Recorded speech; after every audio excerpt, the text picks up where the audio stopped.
2005 में minority commission ने कहा है कि जो बौद्ध विहार है वो बौद्धों का है, जहाँ भगवान बुद्ध को ज्ञान प्राप्ति हुई, इसलिए बौद्धों का अधिकार उनके ऊपर होना चाहिए। तो वैसे भी दुनिया के बुद्धिस्ट कंट्री इस विषय को लेकर बड़े गंभीर है, सीरियस है, वो आपको समर्थन देने के लिए तैयार खड़े हैं। सिर्फ यहाँ के लोगों की एक नई चेतना इतनी बड़ी लेवल पे होनी चाहिए कि दुनिया के और यूनाइटेड नेशंस ने जो जागतिक हिस्टोरिकल प्लेसेस है, मतलब ऐतिहासिक वारसा, हाँ जी, स्थल प्लेसेस, उसमें बोधगया को शामिल किया। महाबोधि महाविहार, ये विषय विगत कुछ दिनों से भारत में सुर्खियों में बना है। हम इसी विषय पे बात करते हैं माननीय डॉक्टर सुरेश माने सर से, जो देश और विदेश के तमाम बिंदुओं को और न्यूज़ को पे अपनी नज़र और अपना क्रिटिक्स और अपना विश्लेषण देते हैं। सर, आपका स्वागत है। जी सर, हम देखते हैं कि काफ़ी मोर्चे हुए हैं।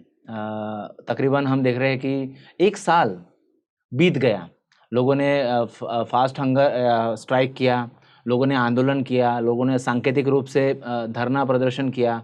देश और विदेशों में भी हमको इसका एक सांकेतिक स्वरूप में हमको महाबोधि महाविहार मुक्त होना चाहिए, ऐसे स्लोगन चिन्हित होते हुए नजर आते हैं और दुनिया भर के अखबारों ने इसको न्यूज़ भी बनाया। क्या लगता है आपको कि अभी तक के जो मोर्चे हुए इसमें कितनी भिन्नता ऐसे नजर आती है आपको? एक तो बात है कि महाबोधि महाविहार मुक्ति आंदोलन का लंबा इतिहास है, उसी कड़ी का एक हिस्सा वर्तमान घटना है। बनते अनागारिक धम्मपाल 1891 से शुरू तो अभी तक, अभी जिसका आपने जिक्र किया, देश विदेशों में इस मुद्दे को लेकर कई सारे धरना प्रदर्शन, मोर्चे, आंदोलन हुए। ये लगभग सारे उपासक उपासिका, नॉन पॉलिटिकल ऑर्गेनाइजेशन, इनके माध्यम से हुए है। पॉलिटिकल पार्टी इसमें कोई डायरेक्टली नहीं आई है।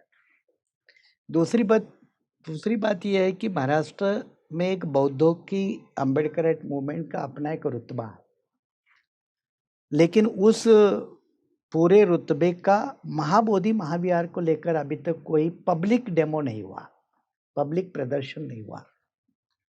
उसका और एक कारण भी है कि कई सारे दल है, कई सारे नेता है, अपने अपना एजेंडा है, कार्यक्रम है, लेकिन फिर भी एक कोशिश के कारण इस सब्जेक्ट को लेकर महाराष्ट्र के तमाम सारी अम्बेडकरी संगठन के, राजनीतिक संगठन, सामाजिक संगठन, सांस्कृतिक संगठन, बनते के संगठन, ये सारों ने मिलके महाबोधि महाविहार को मुक्त करना चाहिए। 1949 जो बीटी एक्ट है, बोधगया टेम्पल एक्ट है, उसको एक तो मॉडिफाई करें, नहीं तो उसको रिप्लेस करें, नया कानून लाएं और वो पूरा व्यवस्थापन बौद्धों के हाथ में सौंपना चाहिए। ये 3 मुद्दे को लेकर महाराष्ट्र में बौद्धों का एक गढ़ होने के कारण, बाबा साहब की जन्मभूमि होने के कारण, कर्म भूमि होने के कारण, उसका एक बड़े लेवल का डेमो होना चाहिए और ये डेमो के माध्यम से पूरे अम्बेडकराइट फोर्सेस, इनको यूनिफाई भी होना का एक मौका, यूनिफाई करने का एक कोशिश। हम देखते हैं कि सर, अभी तक जो आंदोलन हुए, चाहे वो बिहार में हुए, महाबोधि परिसर में हुए या फिर देश के विभिन्न हिस्सों में हुए, एक आंदोलन का हम देखते हैं, इसका इतिहास क्या आप बता रहे हैं कि यानी उसका एक कालखंड भी आप समझा रहे हैं दर्शकों को। क्या जो आंदोलन का नेतृत्व करने वाले लोग थे, जो जजमेंट्स इस पे इसके पहले जो आए हैं, ब्रिटिश इरा में आए हैं, उसके बाद भी एक लीगल फाइट इसका देखते हैं हम, उनका एक यानी उसकी स्टडी की कुछ खामियां होने की वजह से भी आपको लगता है कि कुछ लूप होल्स रह गए कि आंदोलन को यश नहीं मिल पाया? एक तो बात है कि शुरू में भी देखो आंदोलन चलाने वाले कौन थे, बनते अनागारिक धम्मपाल, धम्म के आदमी थे। उनके बाद में बड़े पैमाने पे आंदोलन शुरू करने वाले आदमी कौन है? बनते आर्य नागार्जुन सुरई ससाई। इसमें कोई पॉलिटिकल फोर्स है ही नहीं। बिहार में तो अम्बेडकरेट मूवमेंट का कोई पॉलिटिकल फोर्स है ही नहीं। और लोकतंत्र में जिस बात को पॉलिटिकल फोर्स सीरियसली लेता है ना, तो उसको सरकार कॉग्निजेंस में लेती है, वरना कई आंदोलन होते हैं और जाते हैं, है ना। तो सामाजिक भी आंदोलन उतने बड़े होने चाहिए जो सरकार को अपनी भूमिका बदलने के लिए मजबूर कराए। हाँ जी, जैसे मराठा आंदोलन का हमने उदाहरण महाराष्ट्र में देखा। तो इसी तरह का एक बड़े लेवल का प्रयास महाराष्ट्र में होना चाहिए। छोटे मोटे तो बहुत सारे करते हैं, नागपुर में होते हैं, बॉम्बे में होते हैं, महाराष्ट्र के कई जिलों में हुए हैं, लेकिन उसका एक आउटपुट नहीं आता। आउटपुट आने के लिए बड़े लेवल पे आना चाहिए, और इसीलिए सारे दलों ने, हम लोगों ने मिलकर, जो भी शरीक होगा उसमें, इसलिए कृति समिति है, वो किसी संगठन का, पार्टी का, किसी नेता का मोर्चा नहीं, वो विषय के लिए। और इसलिए इससे अपील की गई है कि महाराष्ट्र के जो तमाम बुद्धिस्ट हैं, जिनके लिए अस्मिता का सवाल होता है, आत्मसम्मान की बात होती है, उन्होंने अपनी शक्ति प्रदर्शन करना चाहिए। क्योंकि सरकारें कभी कभी लॉजिक, ज्ञान की भाषा नहीं समझती, उन सरकारों को संख्या की भाषा समझाना ये लोकतंत्र में बहुत ज़रूरी होता है, और इसलिए वो मोर्चा का प्रयोजन।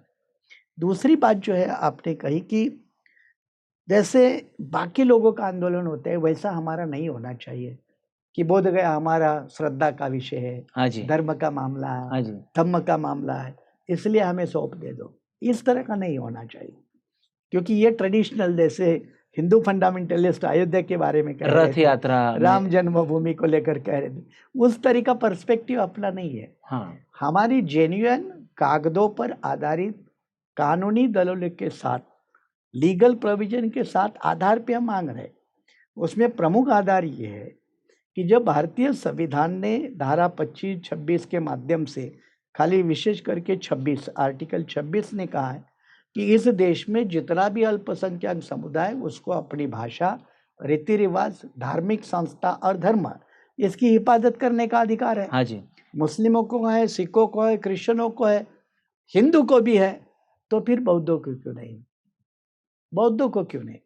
और इसलिए जो प्रमुख मांग है कि ये बौद्ध temple management act anti Buddhist लोगों के हाथ में देना या नॉन बुद्धिस्ट लोगों के हाथ में देना, ये चलो उस वक्त की ज़रूरत थी, हम ऐसा मान लेते हैं 1949 की, कुछ थोड़े बहुत आगे बढ़ने के लिए, लेकिन अब तो वक्त के साथ बदलने की ज़रूरत है, और इसीलिए उसका 100% मैनेजमेंट ये बौद्धों के हाथ में होना चाहिए।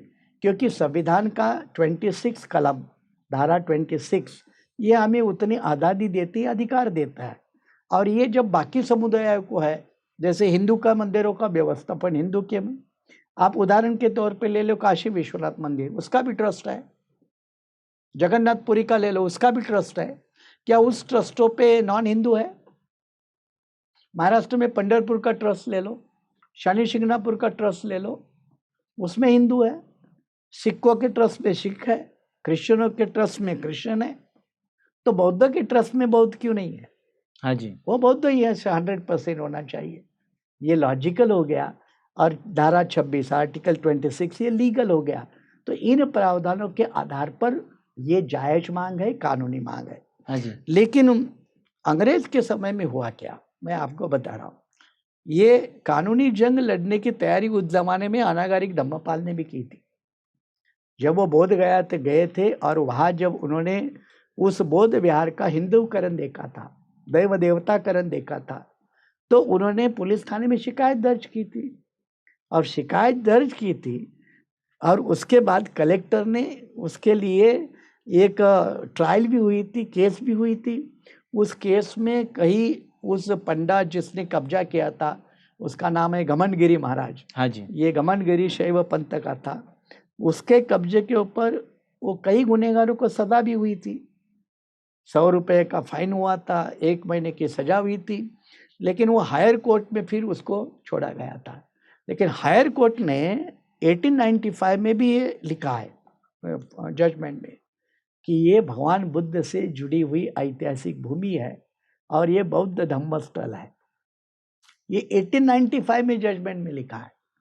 तो उस आधार पर हक बनता है बौद्धों का, इसलिए वो देना चाहिए। लेकिन उस जमाने में अंग्रेज की हुकूमत थी, और 1857 जो इंडिपेंडेंस का वॉर हुआ या जो हाँ रिवॉल्ट जी, हुआ, हाँ जी, उसके बाद अंग्रेज सरकार की नीति ये थी कि यहाँ के लोकल रीति रिवाजों से दूर रहना, हस्तक्षेप नहीं करना। और इसलिए लॉर्ड कर्जन जब वायसराय थे, तो उन्होंने 2 लोगों की एक कमेटी बनाई थी। 2 लोगों में एक शास्त्री नाम के सदग्रस्त थे, उन्होंने बौद्धों के समर्थन में ओपिनियन दिया। और दूसरे जो न्यायमूर्ति सुरेंद्रनाथ थे, उन्होंने उस जिसने कब्जा किया था महाबोधि विहार के ऊपर गगनगिरी घमंडगिरी महाराज के माध्यम से उससे करप्शन किया, यस, ब्राइब ली और वो घमंडगिरी महाराज के हित में फैसला दिया। इसलिए अंग्रेज पीरियड में अंग्रेज ज़्यादा अंदर नहीं जा सके, क्योंकि उनको बखेड़े में जाने का कोई इंटरेस्ट नहीं था, इसलिए वो दूर रहे। लेकिन अंग्रेज़ों ने इसमें काफ़ी प्रकाश डाला, मदद की है, ये बात नहीं समझे है। हम देखते हैं कि स्वतंत्र भारत में एक महात्मा गांधी जी का भी एक जिक्र आता है कि उन्होंने कुछ प्रॉमिसरी नोट किया था। क्या आपके जैसे रिसर्च जैसे में आया है सर? ये मेरे आने वाले अगले किताब का ये हिस्सा रहेगा। अच्छा, ये बात है कि एक अनागारिक धम्मपाल के आंदोलन की एक फेज है, और अनागारिक धम्मपाल 1933 में उनका निर्माण होता है।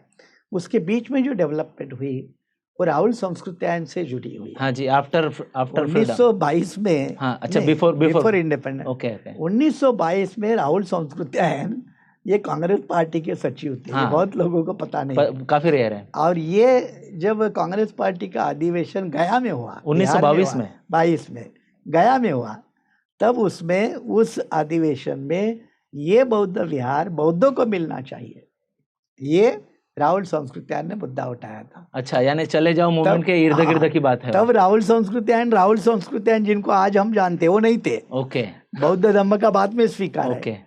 तो उस प्रस्ताव को उन्होंने सारे अधिवेशन में कंडेम किया लोगों ने। अच्छा, उसके कारण राहुल संस्कृत्यायन को इस्तीफा भी देना पड़ा, तो उन्होंने इस्तीफा भी दिया। लेकिन ये बात बाद में गांधी जी के पास पहुंची थी। अच्छा, ये जो हुआ, ये वाकया पहुंचा, और फिर गांधी जी की उसके ऊपर टिप्पणी थी कि पहले आज़ादी देखते, बाद में बुद्ध विहार महाविहार बौद्धों को यानी उनका सौंपने का, स्टेटमेंट रहा। बौद्धों को सौंपने का काम किया जाएगा। ये उनका स्टेटमेंट तो रहा। और उसके पश्चात फिर कांग्रेस पार्टी की तरफ से 1935 में एक कमेटी बनी। कमेटी राजेंद्र प्रसाद की अध्यक्षता में बनी।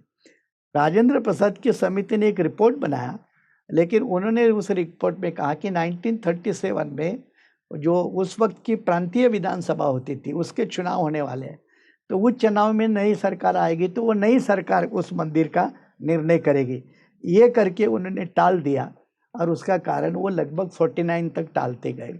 और इसलिए कांग्रेस पार्टी ने थोड़ा बहुत कॉग्निजेंस तो लिया, लेकिन वो 49 तक आगे नहीं बढ़ पाए गांधी जी के प्रॉमिसरी नोट हाँ के जी, बावजूद।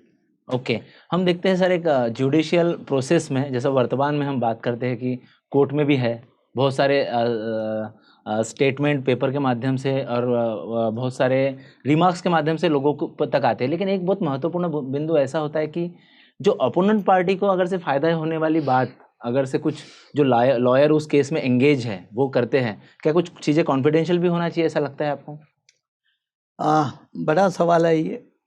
और वर्तमान हालात में अभी पहला सुप्रीम कोर्ट में रिट याचिका ये बनते आर्य नागार्जुन सुरई ससाई इनकी है, 2012 की है हाँ जी, पहली। 2025 में और नई 4 याचिकाएं आई, और इंटरवेंशन एप्लीकेशन लगभग 15 के पास है।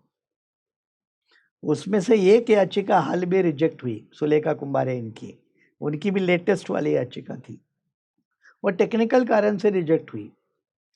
आपने जो सवाल उठाया कि इसमें लॉयरिंग कैसी होनी चाहिए, ये बहुत बड़ा इंपॉर्टेंट मुद्दा है। आरक्षण का मुद्दा हो या बौद्धों के या एससी समाज के मुद्दे को लेकर कुछ बातों के बारे में जागरूकता होनी चाहिए। आपने वो सही मुद्दा उठाया। अगर लॉयरिंग हमारी फेवर वाली नहीं है तो फिर धोखा होने का ज़्यादा चांस है, और यही अक्सर देखा जाता है। अब जिसने भी सुप्रीम कोर्ट में सुलेखा कुंभारे की तरफ से याचिका दाखिल की, उनको यह एहसास होना चाहिए ना, हाँ जी, उनको टेक्निकल उतना तो नॉलेज होना चाहिए। क्यों रिजेक्ट हो गया? तो क्या मतलब था कि इसको रिजेक्ट करवा के ये रिजेक्ट होगा तो उसका असर दूसरों के ऊपर पड़ेगा? क्या ये रणनीति उसके पीछे थी क्या? हाँ जी, ये भी सवाल है, एक बात। दूसरी बात, बनते सुरई ससाई का रिट पिटिशन 2012 का है, उसमें आज तक केंद्र सरकार ने एफिडेविट दाखिल नहीं किया है, अच्छा, शपथ पत्र नहीं दिया है, आर्कियोलॉजी डिपार्टमेंट ने दिया है, नहीं दिया है। तो क्या मतलब है भाई, ये क्यों नहीं दे रहे? क्यों नहीं दे रहे? और इसको लेकर सुप्रीम कोर्ट क्यों सख्त नहीं होता है? हाँ जी। कि भाई आप दे दो, नहीं तो आपके ऊपर कंटेम्प्ट, नहीं तो आपको छोड़कर हम इसकी सुनवाई पूरी करते, क्योंकि 2012 का है। 2018 में सॉलिसिटर जनरल में कहा है कि केंद्र सरकार अफिडेविट नहीं देगी। क्यों नहीं देगी भाई? क्या भारत सरकार का वो मामला नहीं है? बिहार में है तो भी क्या हुआ? केंद्र सरकार का मामला नहीं है। बिहार स्टेट ने भी कोई एफिडेविट दाखिल नहीं किया। तो इसलिए जुडिशरी से ज़्यादा इस मामले को लेकर कितनी उम्मीद रखेंगे, एक बड़ा सवाल है। यूनेस्को सर, हम जब यूनेस्को के गाइडलाइन देखते हैं तो जो भारत सरकार ने ट्रीटी साइंस किए हैं, जो एग्रीमेंट्स हुए हैं वैश्विक लेवल पर, यूनाइटेड नेशंस में भी हुए हैं और अलग अलग देशों से भी हुए हैं, क्या ये एक वैश्विक मुद्दा भी है? आप इसको देखते हैं एक वैश्विक मुद्दे की तरफ? ये एक बड़ी बात है कि देखो 1992 में जब सुरेश ससैर के माध्यम से जब आंदोलन हुआ तो 2000 तक उसकी एक लेवल थी, लेकिन फिर मैंने कहा कि उसमें नॉन पॉलिटिकल लोग थे, बुद्धिज्म के बनते वगैरह लोग हाँ थे, जी। इसलिए उसका ज़्यादा असर नहीं हो पाया। लेकिन 2000 में वर्ल्ड लेवल पे बड़ा प्रेशर था। ओके। एक्चुअली आज़ादी के पहले भी ये जो कांग्रेस कमेटी ने जो काम किया, वो बर्मा, तिबेट, हाँ। सिलोन, ये बाजू के जो बुद्धिस्ट नेशन है, बर्मा तब इंडिया में ही था, तो इनका दबाव था। 1935 में बर्मा के लोगों ने भारत के सेंट्रल लेजिस्लेचर को मजबूर किया था कि इसके बारे में सोचिए, आप ज़्यादा समय नज़रअंदाज नहीं कर सकते। इसी प्रेशर के कारण वो एक कमेटी बनी थी, ना कि सिर्फ गांधी जी के कारण। ओके। तो ये भी बातें ध्यान में रखने की ज़रूरत है। और नेहरू जी को लगा कि यार इंडिया भारत की बुद्ध की भूमि है। वैसे नेहरू तो बुद्ध को मानने वाले थे। हाँ, उनके टेबल पे वो एर्नॉल की लाइट ऑफ एशिया किताब बुक्स रहती में थी, भी आया है उनके। डिस्कवरी ऑफ इंडिया हाँ। में भी है उनका, तो वो मानने वाले थे। तो उनको इंडिया की क्रेडिटेबिलिटी का सवाल लगा, वर्ल्ड में प्रेस्टीज नहीं होगी। इस धक्के के कारण भी उन्होंने 1948 में 49 का कानून बनाने में पुशअप किया, ये बात सही है।